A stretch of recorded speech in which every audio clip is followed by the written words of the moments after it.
How much do you get paid a month? 5,000. About 5,000, right? So, did you know that your salary is the most carefully engineered number in your life? Because your salary, that $5,000 that you get, if that's all you make, it's going to be a trap for you. And a lot of people, they get locked into like this trap of like, "Oh, well, I'm making like okay money," but the money that they make, it's just them going to work, working hard, trading time for dollars, then taking those dollars, right? Your 5,000, paying your bills.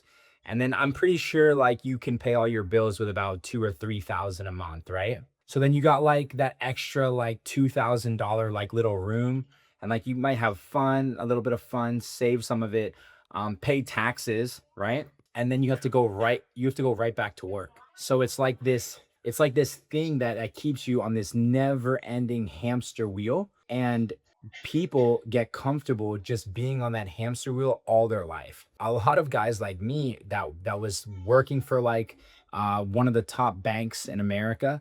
A lot of like young entrepreneurs that are like, I want something more than just, going to work, getting paid, paying my bills, having a little bit of fun, going to work, getting paid, paying my bills, having a little fun. They started a passive income business. And so I always tell people, get out of the hamster wheel. The problem is that a lot of people, they think that they have to just quit their job, and I'm just going to quit my job and I'm going to walk away. I'm going to go all in as an entrepreneur. But it's actually not like that. It's the biggest misconception, in my opinion, when people think of entrepreneurship. They think of like, I'm just gonna like, and I was at a business called Osmos in Windsor. It's a shawarma place, really good shawarma place. Guy's name is Sam Osmo. Yeah, he's a Middle Eastern brother, and he did like take out a second mortgage on his house and went all in on his business, and the business was successful, and that's great. But you don't actually have to do that. Did you know that? Right. No. Well, I mean, there's many ways people try to play it, right?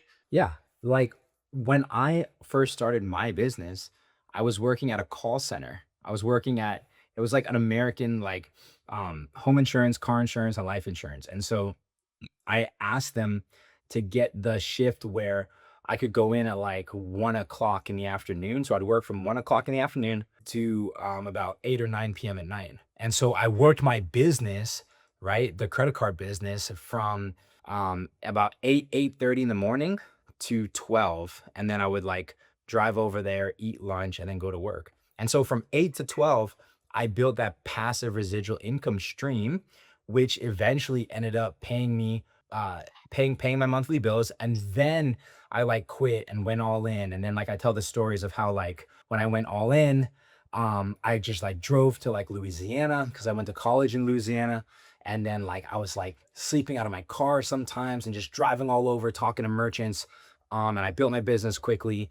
And then like I was like financially free when I was 23 years old. But I didn't have to do that. Like I could have kept working at that call center for like another year or so and kept building my business with having that job security.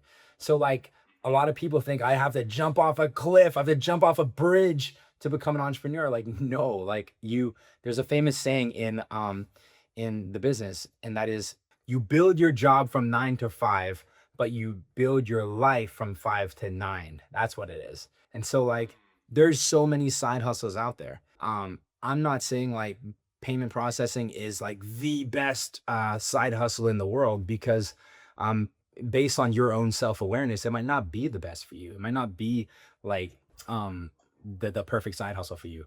For me, Right. for my personality, for my connections, for like the gifts and talents that God gave me, it's a great business for me. But again, it's not for everyone, right? So like when you think of like recruiting, when you think of like bringing people on, we're like looking for like a certain type of person. And also another thing is, the most people think like the most extroverted person is going to crush it in the business. But I've watched extroverted people they just talk and talk and talk and talk, actually totally fail and face plant, because it's too much about them, and it's not they're not bringing to like the surface a merchant's actual pain points. They just want to talk and sell their product. Whereas I've watched introverted people, I got this buddy Dave. He's in New York, and Mhm. Dave, he's probably making like, I think the last time we talked about it was about 50,000. So he's probably like 65. I'd say $65,000 a month in residuals, and he is Wow. the most. Yeah, he tells everyone he's like, I'm the most introverted person. I'm shy. I'm quiet. I'm not this like big, like loudmouth, like talker. But he still like built the business because Yeah. when you're introverted, you actually kind of have an advantage over extroverted people. And that is business owners recognize that you're coming from a place of like consultative selling. You're not just out there promoting, you're consulting a business and you can actually be more successful. So that's another huge myth that people will say, oh, well, I don't have the gift of blah, blah, blah, blah, blah, blah to be an entrepreneur. It's like, no, sometimes that totally works against you. Sometimes it totally works against me when I just want to talk, talk, talk and make it all about me. Whereas the introverted, shy, quiet guy, he is going to blow past me in residuals because he makes it all about the merchant and he consults them in a quiet, calm, and emotionally grounded way. So Mm. yeah, kind of going back to your paycheck though. Here's the thing your paycheck can never do for you, okay? And I pay you, right? So like I know this, and that is your paycheck will never compound itself and your paycheck will never grow while you sleep, right? Because in order for you to make money, you have to edit videos. So editing video equals making money, right? That's why you have to build a passive residual income. And so obviously I'm teaching you how to do that with getting accounts, and then you have like your portfolio, right? You have like the Lewis portfolio, and my plan is because I have a plan for everyone that works with me, right? And so like my plan for you is that there's a portfolio that you have that we're putting businesses in for you, and that portfolio will be more than $5,000 a month. That's the goal. Because dude, residual income is a different animal, right? You build something once, you set it up right, you set up the POS system or like the billing system. You do that one time and it just pays you ongoing monthly every single month. When I'm on vacation, while I'm filming this video, people have been tapping their cards on my credit card machines. And I did the work one time, right? And it just keeps paying and paying and paying. And so um I'm not promising you that you're going to be at 10K in residuals this year, but what I am promising you is that we are going to keep building that residual income portfolio. So yeah, the moment that I realized that residual income exists became the moment that like I was like I'll never forget it. Like someone was explaining to me like how passive income works because I was working at a restaurant. I was working at Bravo Italiano Cuisine. I was working at Bravo, and like someone had contacted me and was teaching me about passive income. I was like, I can make income while I sleep. And he's like, yeah, like you build a system, blah blah blah. And then once that happened, once that like clicked in my head, it was never enough for me to work like a regular job, right? I would continue to do it and like, trade my time for dollars. I would continue to do that, but I always built a passive income stream on the side. And now I don't do anything unless Yeah. there's passive income involved. With the exception of me going on being the cameraman at the Canada Men's Baseball Championships, because that was just so much fun. But I would have done that Yeah. for free, right? Just so I could be on the field. Yeah. Yeah, so here's the main keys, okay? Number one, keep your job. If you have a good job, keep your job. Don't quit your job. Don't burn the boat. Don't jump off the cliff, right? That's not what I'm telling you.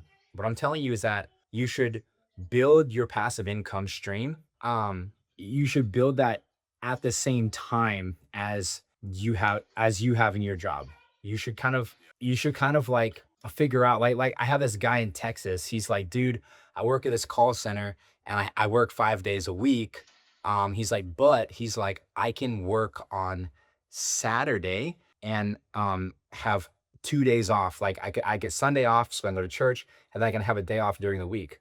Like perfect, right? It's like it's Yeah. perfect because he's got that middle day where he can go out and build his business. So Right. The people who figure this business out, they don't just like quit their jobs and go all in. You can do that if you have a little bit of money saved, but they just Yeah. really quietly building something on the side until the day that that side thing is bigger than their main source of income, and then they can quit their job, and then you can really start building. So like I said, for all those guys that are out there that they want to learn more about it, tell them to just click the link, bro. Click that link, get on a call with me.